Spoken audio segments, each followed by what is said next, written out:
好走，不要3天，为什么不走了？咱是一敦煌孩子。敦煌，对中国人来说，从来都是一个无需理由就足以向往的地方。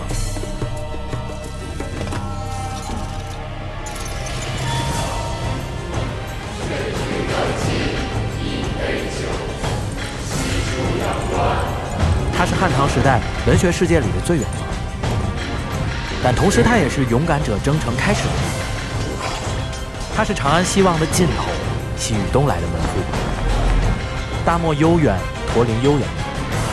如果我们回到1000年之前，你可以在这里看到胡商云集，店铺林立，西凉乐曲与秋瓷琵琶共奏繁华，体会开疆扩土、戎马戍边的雄壮。长安之外，便是敦煌。而这样的敦煌，我们却几次都擦肩错过，从未来过。所以 ，Hello， 大家好，我们现在在敦煌，所以欢迎来到清单人生。在这一集里，我们将会带你跨越先秦、汉、唐，直到现在，为你讲一个跨越了2000年的敦煌故事。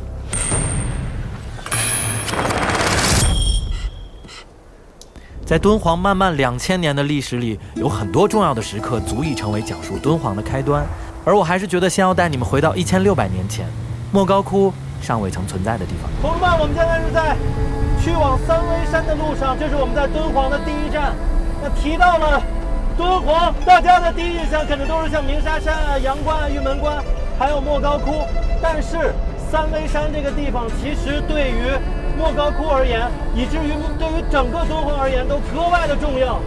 但是你要想到三危山，你就必须开着这样的越野车穿越沙漠，兄弟们。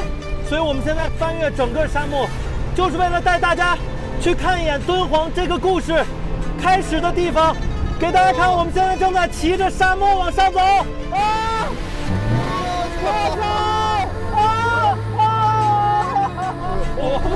我拉条子出来了。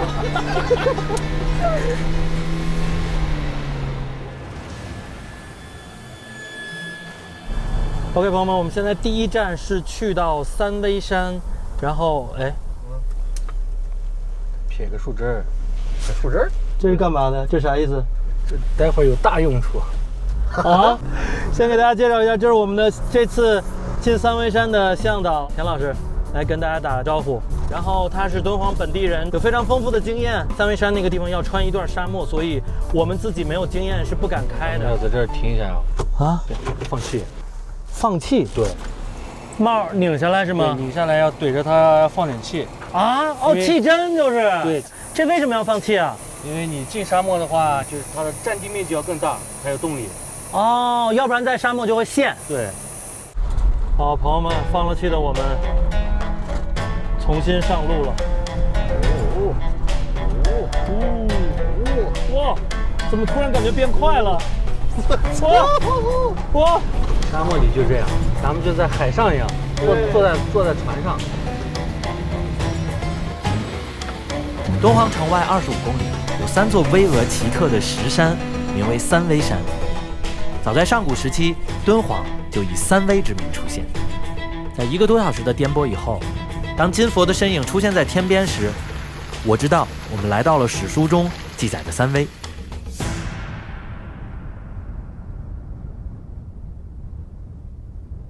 朋友们，我们现在到了这个大同佛像这边，然后我正对的就是南山寺。哇，咱们带这么多吃的是干嘛的？这个是咱们上去给人家寺庙里那个师傅，因为他们出来一趟也不容易，他们也是常年待在那儿。前些年发了一次洪水，他正常进去的路线被洪水冲了。那个寺庙的相当于是他们的一个守寺人是吗？是僧人吗？也不是僧人，但是他们基本上是待在那儿多半辈子。这算是一一个传统吗？也不算传统，但是大家的对，就根据个人做一点好事嘛。哦，秦叔好。你好，你好，我是小鹿。你好，你好，你好，你好，你好。我先把东西给您拿进去。刚接待完其他香客的秦师傅也风尘仆仆地赶了过来啊，乐呵呵的。偌大的一个寺庙，除了刚走的香客，只剩下我们一行人，冷清清的。秦叔，哦，你说这个有多高啊？咱们这个大金佛，对，它有多高啊？咱们亚洲第2大金佛，高度是36.6米高。这36.6米有说法吗？36.6米就是咱们毛孔建造时间就是公元366，前秦建元2年，公元366年，高僧罗宗和尚嘛，他建造的嘛。他看到这个佛光以后啊，他就想把这佛就供起来，因为他考虑到咱们3月3这个石头就建议他找来找去找到咱们现在毛孔的断崖，先有3月3，后有毛光窟嘛。为了看到和月准和尚开窟前同样的佛光，我们还需要步行爬升一段路程，才能到达可以直接俯瞰到莫高窟的南天门。我们要爬个40分钟吧，然后下来40分钟。我现在就满眼望过去，到处都是反光的。我以为是月准和尚看到的那个反光的矿石，结果都是啤酒瓶子渣儿。真的呼吁大家不要在这种地方露营，然后一定要把自己的垃圾带走。哇，这条路很漂亮，这条路让我感觉我在那个行走在《大话西游》的电影里面。福海翻起爱恨。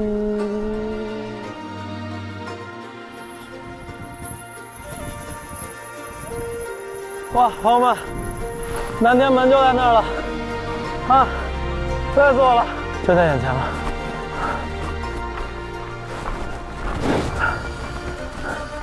快成功了！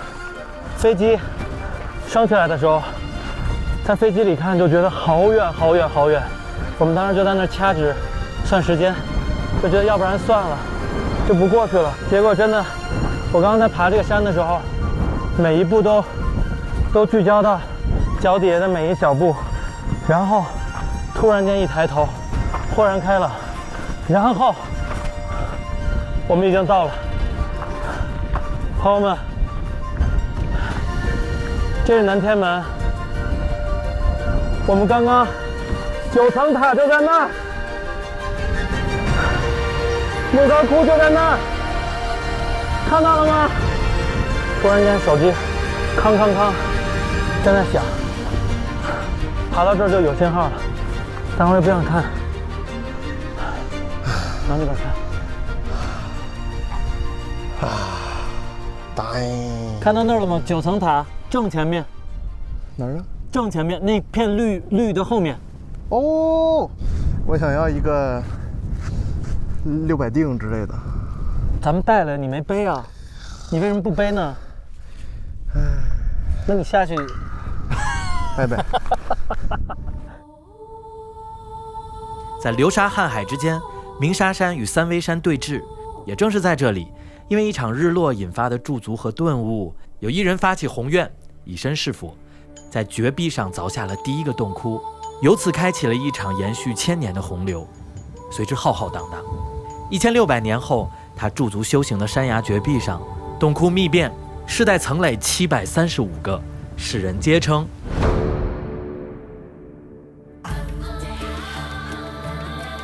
历史像风一样掠过穿过峡谷，头也不回地向时间的旷野飞去，将时间的指针往前拨，那是敦煌更早的模样。公元前121年，汉武帝长安北望，张骞凿空西域获取并痛击匈奴，那是河西走廊第一次纳入了汉帝国的版图。大汉张骞毕业，设4郡2关，从此有了武威、张掖、酒泉、敦煌，合其称为河西4郡。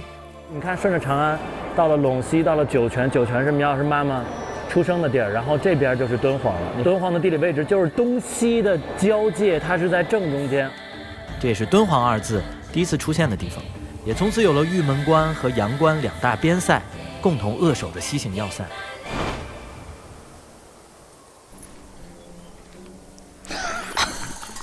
累不过2秒，志航快来！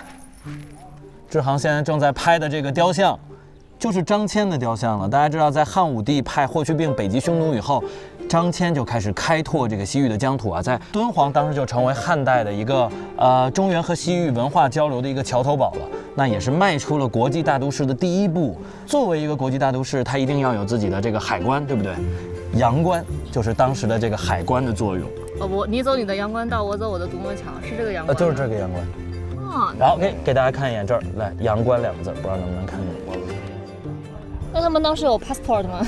有，而且我告诉你们，玄奘其实就是从阳关出去的。来，劝君更尽一杯酒。下一句，西出阳关无故人。上一句是什么？上2句。故人西辞黄鹤楼。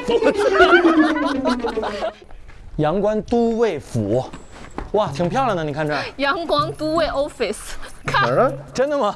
这个英文翻了，但没完全翻。这个在历史上，这个唐代的，这是唐代的，这个呢？那是汉代的，哦，我们要汉的，叫汉代的。我们要汉的。先打个申请。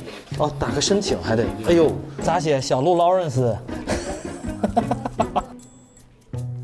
您繁体可以直接就写出来了。人家古人，你说啥呢？哦，对 ，sorry。我想问一下，关照这2个词是当时这个通关的文献就叫关照是吧？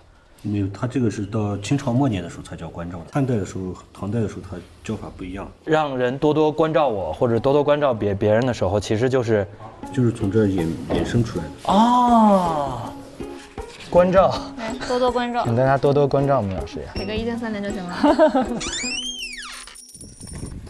出了这个关口，我们就要到西域了。别破坏。这个小路劳是的。对对对。对，你是何方人？是哪里人？我河北的，怎么叫这个名字？我这是 international 的网名。到西域来有何会干？求财求学还是游玩？一边求财一边游玩，这是我的梦想。玩着把钱赚了。我以为你西域来找美女。哎，那早知道不带那个夫人了。有帅哥吗？哎，这位小姐，带着夫人，那就把你拉上刑台，杖刑80；带着夫人还要找美女。来，你跟我对通关口令：劝君更尽一杯酒。西出阳关无故人。阳关印表就是通关章，就等于出国了。通关。谢谢。阳关这座汉代雄关，要再等1000年才能等来这句千古绝诗。大唐的王维从未来过，但就凭这一句诗，他与阳关便永远齐名，也让此后的千百年诗歌所至都留下了文明的遥望。诗歌在的地方，才是文明的版图。我们现在准备骑着骆驼去这个阳关啊，阳关的遗址。哇，这个味道，酸爽，哦，好烫！这个骆驼的扶手好烫，巨烫！我不知道你们看没看过那个沙漠中的蜥蜴的那个视频。现在把手抓好，手抓好。我现在有点烫，主要烫就抓会儿，烫也得抓啊，烫！抓好。好嘞。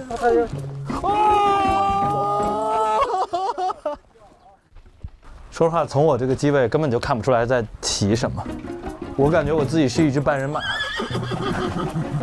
大家看，我现在身后就是著名的阳关烽火台的遗址了。那边是祁连山脉是吧？那个雪山不是祁连山吗？那是什么山啊？这是雪山。啊？雪山。是雪山，我的是什么雪山？好吧。你说这古人这走这道确实一望无际，很绝望啊。真的很绝望，而且当时都是最多有个骆驼吧，对、大部分都是腿着。哇塞！天哪！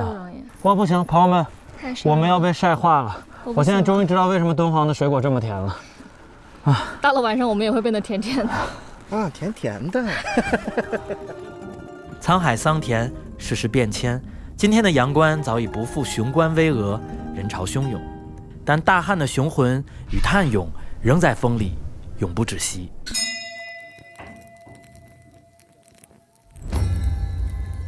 大唐贞观年间，在西域设立安西都护府，边陲安定。从河西走廊到长安、洛阳，商贸往来络绎不绝。彼时敦煌红尘走马，日有千数，终于迎来了最盛大辉煌的鼎盛时期。贸易的繁荣促进着文化的繁荣，莫高窟也在四方文化的交融下，形成了一眼千年的敦煌唐风。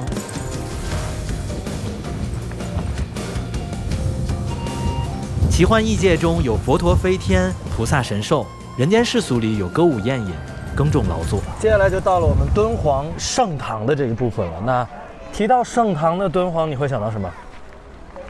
飞天。哎，飞天在哪儿？窟里。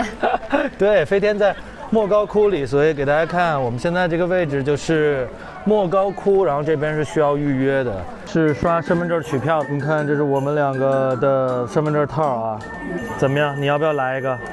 来，拿着你的看看。哎呦，那好像还是刚刚那个好一点。这个太帅了，这南飞天，这个朋友们，我不要飞天。走了，进窟了。你知道莫高窟的名字由来是什么吗？莫要高估自己，不然就会哭。哪儿跟哪儿？你给游客都这么教。它是通大漠的漠，啊，就是那个沙漠中高高的地方有个窟，就这么简单一事儿，啊。那还是我的比较有哲理。里边也不让拍摄，所以这是来莫高窟一定要做好心理准备。我自己是想去九色鹿的那个窟，因为大家知道我们那个陆米仓的 logo， 第一版的 logo 的原型就是九色鹿。我想看那个反弹琵琶。啊，反弹琵琶。但你知道反弹琵琶那个是一个艺术创作吗？就是真的人手是没有办法那么反弹的。可以啊，那个椰子汁。椰子汁。莫高窟现存其实现在有735个窟，然后对游客开放的其实才有几十个。我想看的九色鹿就在257号窟，然后把这个，嘿，剪进去。其实我们是可以进8个窟的，所以一切看运气。走，开盲盒去，走。祝我们看到想看的窟。